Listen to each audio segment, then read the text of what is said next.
ప్రభువు దయాపూరితుడు, కరుణానిధి, సులభంగా కోపపడువాడు కాదు, కృపామయుడు. 145వ కీర్తన 8వ వచనము.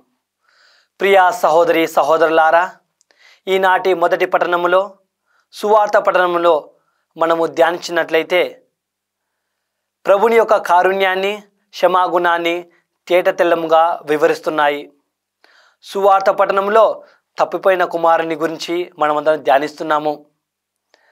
తప్పిపోయిన కుమారుడు ఎన్నో పాపములు చేసి తండ్రికి దూరమైనను ఆయన పరివర్తన కలిగి తండ్రి దగ్గరికి వచ్చినప్పుడు తండ్రి ఎటువంటి కోపము, క్రోధము కనబరచక పరిగెడుతూ వెళ్ళి తాను హత్తుకొని తన ప్రేమను ఉంగరం ద్వారా, వస్త్రం ద్వారా, ఘనమైన విందు ద్వారా వెల్లడి చేశారు.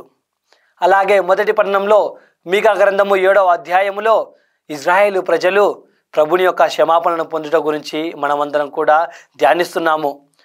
వారందరూ ఎన్నిసార్లు ప్రభునికి దూరంగా వెళ్ళి పాపము చేసినను, అన్య దేవతలను ఆరాధించినను ప్రభు ఎల్లప్పుడూ వారు పశ్చాత్తాపంతో తిరిగి వచ్చినప్పుడు క్షమించడానికి సిద్ధంగా ఉన్నారు. కనుక ప్రియ సహోదరి సహోదరులారా, మనం ఎప్పుడైతే పాపంలో నిండి ఉంటామో మనము ఎల్లప్పుడూ ఆ యొక్క ప్రభుని కారుణ్యాన్ని, క్షమాపణ పొందుటకు పరివర్తన హృదయంతో ఆయన ముందుకు వెళ్ళినప్పుడు ఆయన ఖచ్చితంగా మనల్ని క్షమిస్తాడని మనమందరం కూడా విశ్వసించాలి. ఈ 2 పఠనాల ద్వారా మనం తెలుసుకోవాల్సిన కొన్ని విషయాలు ఏమిటంటే, దేవుని క్షమాపణ, ఆయన ప్రేమ మన పాపముల కన్నా గొప్పది.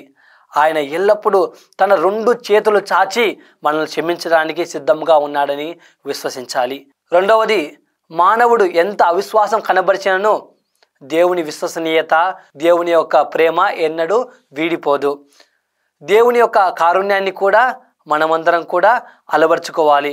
చివరగా, మనము ఎన్ని పాపములు చేసినను ప్రభునికి ఎంత దూరంగా ఉన్ననో ఆయన దరికి చేరినట్లయితే ఆయన ప్రేమను పొందగలము.